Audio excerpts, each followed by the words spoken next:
It's a story when someone starts with a story and they say one sentence, the next person says another sentence, the next person says another sentence, and then the next, until everyone's had a go. And I'm fortunate enough to play this game a lot. And typically, it goes like this. Well, there's a fairy, and her name's Zoe, and she loves flowers. And so Zoe the fairy goes to the moon and smells all the flowers on the moon. And there's a moon troll. And it comes and kills the fairy. But the fairy has magic and comes back to life. But the moon troll kills it again, and this time sucks its blood. But the fairy has a prince, and the prince comes and kisses it and brings it back to life. But the troll kills them both. And it just goes bang, bang, bang, back and forth like that. And this story goes nowhere. Every sentence that starts with but, there is no progression in this story. They are butting up against each other. They are forming a tribe. And that's getting slightly aggressive too. Sound familiar? The use of the but means this story cannot go forward. Now, I use this line-by-line stories a lot. I'm an oral storyteller. And when you think of an oral storyteller, think of old school, sit down and tell you a story. My heart to yours. I can do a one-on-one or in a group, on a stage, in a theatre, in a conference room. It's a powerful tool. You know, the UN employs storytellers to connect the dialogue to the ancient wisdom. And I work with story. I work with that ancient wisdom. I work with people in recovery in mental health centres. I work with refugees. I work with families. I work with new parents. I work with engineers. I work in consulting rooms. I work with corporations, because all of us are working on our story. And I get to play line-by-line stories with all of these people, with the one major difference: no use of the word but. Because but means we will progress nowhere with our story. I use yes and. Those of you who know improvisational theatre games know the game yes and. And in what it's saying, the psychology of the word yes and. Yes, I accept the offer, and I will build upon it.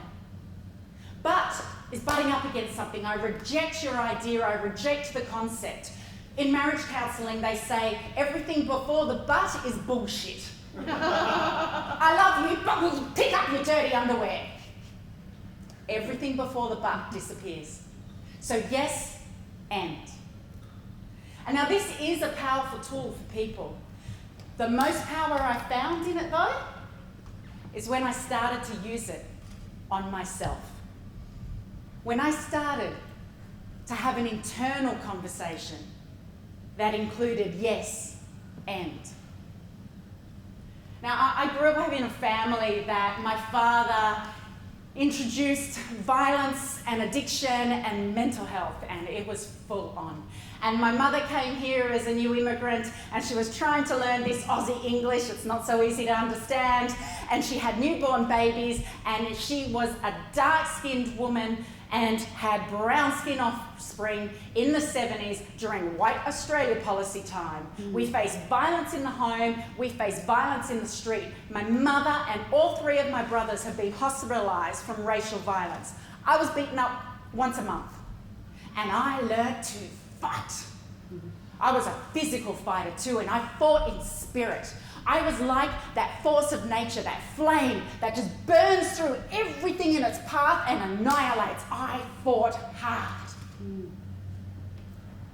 And so when my brother, Michael, my world of comfort and security, my best friend, developed schizophrenia, I fought.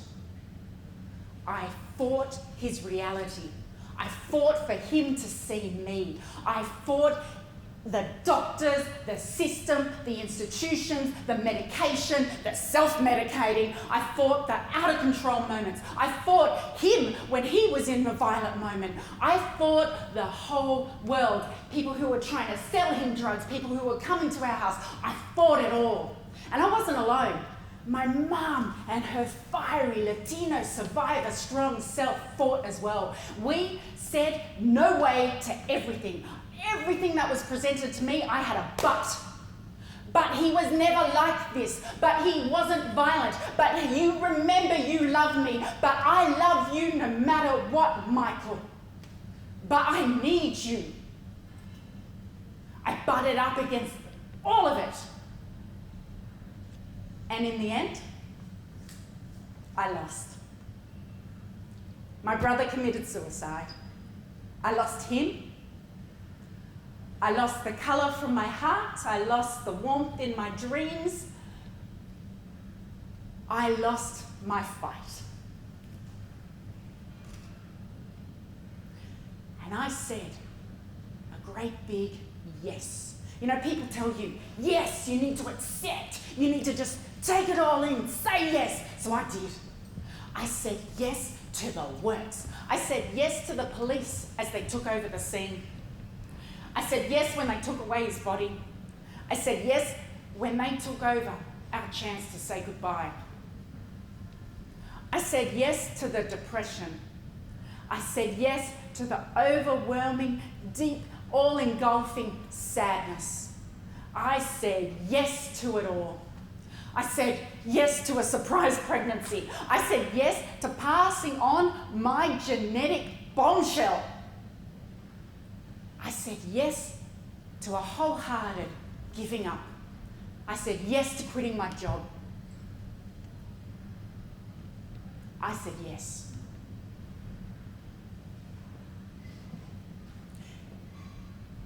And in a nothing kind of moment,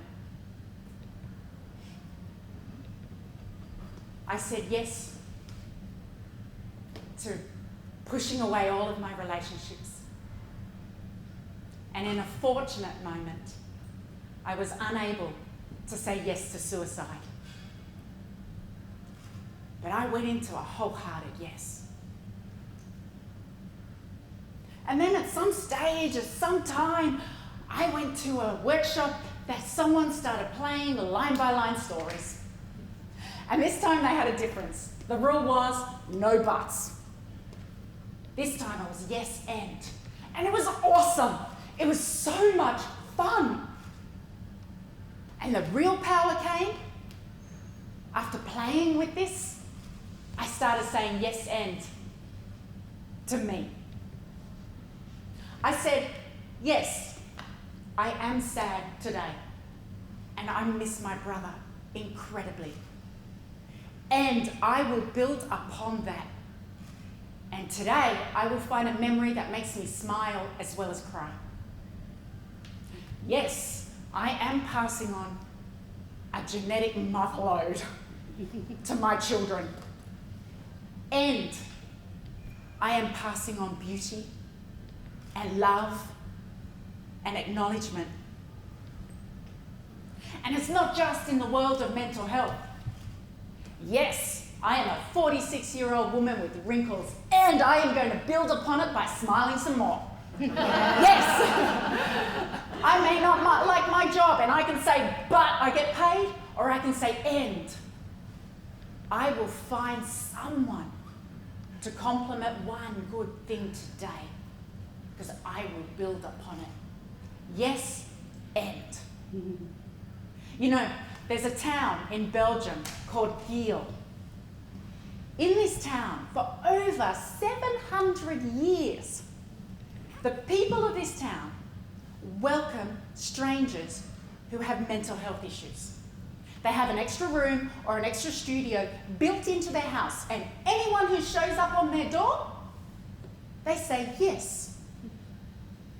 And they let them into their house, and they build a relationship towards wellness from that point on.